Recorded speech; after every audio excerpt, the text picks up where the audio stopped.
Hi, Tino and Sebastian. You are our new keynote speakers. You're coming from where you're from. Tell us. Please introduce short your enterprise. Okay, we are from the EOS Group. It's a company in the field of receivables management. It was spun off in 1974 as Mercator Incasso. That was the first name from the company. Our key target sectors are banking, utilities, real estate, e-commerce, and something on. The EOS Group has more than 7,500 7,558 employees. It's from December 31 last year. And I told it it's a part of the Otto Group. Oh, okay. Yeah. So, and what you're bringing? You are talking about speech to text, so that it's artificial intelligence, actually. Exactly. So it's another kind of e-learning, but we are teaching machines. And it's just basically we are just talking a bit about the experience we had because we actually try to help call center agents and to apply some technology here that could ease up the situation a bit. I think we will start with ourselves. It's your turn, first of all, Sebastian. Yeah. As I said before, we are actually trying to bring some machine learning into production, and I'm doing this for a while, and now it's about speech. Yeah. About myself, I'm senior e-learning expert and certified digital learning designer, over 10 years experience in this field. Also in developing learning management system, especially ELEAS. It's an open source e-learning system, mobile learning, virtual classrooms, different formats like Zoom and something else, or WebEx and so on and so on. And where we are, I thought about EOS Group, where we are. Come on. Next slide. Okay. Yes. We are in 26 countries all over the world. And we have partners nearly every country on this world. This morning we took a look on this map. We saw, okay, West Sahara is a white place, and this one is Papua New Guinea. I think I have to talk with our bosses. I would be a volunteer for this. Yes. And what we do, we have a service for our for the receivables for our over 20,000 customers around the world. Sebastian told it. Normally, I'm a trainer in the call center, and we have call center agents currently made the calls for the debt calls as an in or outbound calls with the debtors, and everybody knows the concrete date. For me, it was 18th of March 2020. Then it was the last time inside the office. And since this day, I work from home. And it's the same for our call center agent. And here can we see the sickness rate per month. January, February, March. And it decreased from March to April from over 18% to 8%. The next one is the complaint rate, and it decreased too. It's in quarters, cause the complaint rate, lucky one, is not so high per month, but we can see decreasing too. From first quarter, it means January, February, March. It's quarter one, and it decreased from 27 to 10 for the second quarter. But after that, we can see that it increase to the former level. It increased to the former level, but our call center agents are working from home too, and that have some problems. Here are some notes from the industry association.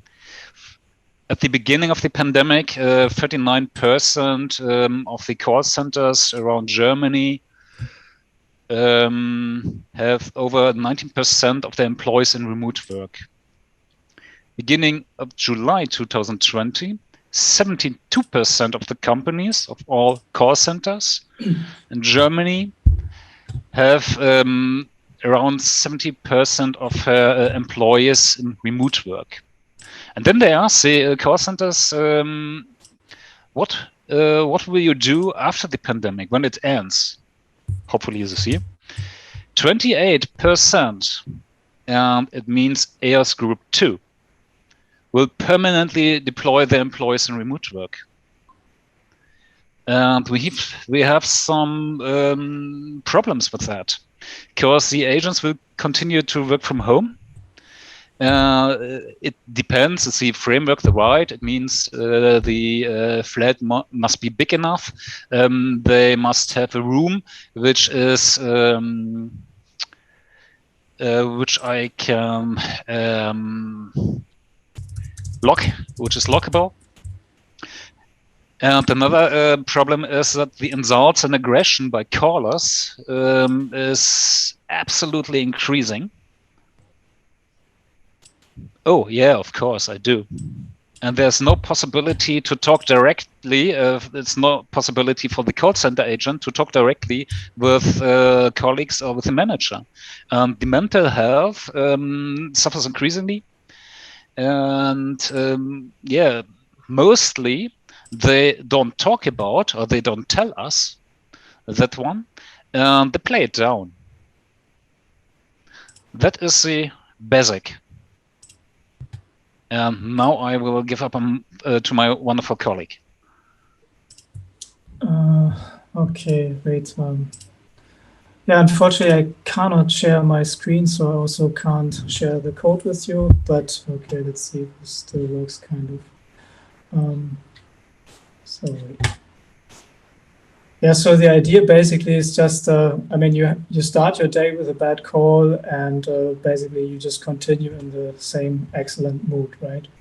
So the idea was then, or our approach, our solution was, maybe we can kind of interrupt this cycle. Yeah? So we thought about, yeah, what about we try to detect a bad call? Is this possible? Then basically the call center agent would get out of the call, maybe can take a break, and then later just goes back to the call. This is roughly the idea. So then, but maybe one question to the audience: how would you describe a bad call? I mean, what should be characteristics or features of a bad call? Open aggressiveness. Yes. I think. Yes, the voice, exactly. Language, right? Okay, I think we already have some good points here, and this is also what we thought. Yeah, we have some offensive language. Yeah, we called it here animal names. Just use your fantasy, whatever this could be. In general, maybe the mood could be bad, and of course also the loud voice exactly. So this would then also classify a bad call. So then the idea, or then the challenge would actually be to find this kind of features. What we use here as components, here you can see the call center agent. He's talking, and the audio gets received by a model, and this model is basically translating the speech to text, and then the model is transferring to text to another set of models. We call it here bad call classifier, and this then is just sending the information back into maybe surrounding systems, which can then do something with it. For example, like as we said, maybe take the agent out for a short time, and maybe let him talk to someone. However, we figured this is also not too easy, and so we tried some frameworks. Especially, we looked at WOSC, which is based on another speech-to-text framework called Caldi. WOSC, we figured out it was actually quite easy to start, easy to use, and also had a good performance. And what was also more important, there are some pre-trained German models. And also for deep speech at the beginning, we had some starting problems, but in general, we found that the documentation is really excellent, and also the community behind. I don't know if someone of you knows Baidu. This is like a German Google. Those guys actually created here deep speech, and this is also you have huge data sets here available. Mozilla provides really some huge, massive amounts of data. So if you want to train your own model, feel free, you can get it there for free. And also here we found, unfortunately only one trained German model. So deep speech is also a bit challenging. But some challenges we had in general were really then also the amount of data. Also, the computational power we had was not that strong at that time. And also you have to think about that you do this all in an internal VPN. So you have definitely some restrictions. But we could deal with it. And maybe one thing to mention here, we are looking at the word error rate. The word error rate is basically the steps you need to correct a phrase, a sequence of words divided through the sum of all words. This is the word error rate. So in general, the lower, the better. So here we compared deep speech with WOSC. We had some nice call center agents who helped us with our trial. We had then like 50 voice samples, and then topics we talked about were, of course, in Germany, GDPR and some offensive language. And so for each sample, we calculated the word error rate. These are the little small dots here. And we then saw, okay, maybe deep speech didn't work too well here, whereas WOSC did a pretty good job, really close to zero here. And then we looked at maybe some different tasks. Beleidigung is just German for offensive words. And here, deep speech, you could say, okay, is not too bad. I mean, also the word error rate is still pretty low. But GDPR, we saw really, okay, that's here you have word error rate of 0.7 and stuff like that. It really did not work that well. But WOSC, I don't know. It seems like WOSC really was okay with offensive language, maybe like sturdy talk, but GDPR, but it also in general did a good job here.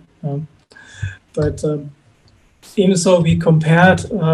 We think that those results were still not representative, because we also had a small error here, because deep speech needs data with 16 kilohertz, and we just had samples with 8 kilohertz, so we tried to upsample them, and probably here we lost quite some information during this pre-processing process.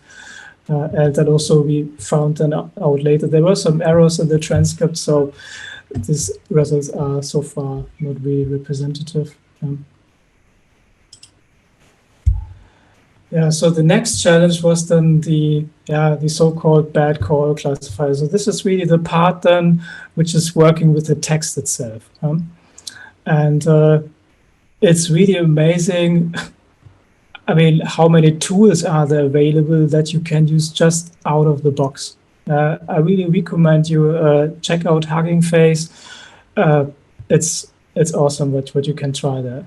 And you also find quite some models in your language. Of course, the majority is English and Bengali, but 2.5% also in German. So that's actually something you can work with. And so what we did then here, we used the text, and we are actually looking for specific offensive vocabulary. However, on this website, you can also just try this kind of looking for some certain terms. Here, this just means ich bin Sebastian, I'm Sebastian, and I'm living in Hamburg. You can see that here a neural net is recognizing a person's name, also a location. So that worked pretty well. So this would be one part, just looking for bad words, and the other part would then be figure out if the mood is bad. It's also so-called the sentiment. Here the example sentence, Hausaufgaben sind doof, just means homeworks are stupid, right? And you see here that is probably negative, and that worked quite well. And really just with a few lines of code, I think this presentations will be shared later, right? You can really just, you find also their code you can use in the 3 lines, you can do that. It's really easy. I'm sorry, Sebastian, you have only 1 minute left. Okay, yeah. So we ended up then for that part here, we don't have something that is really labeled.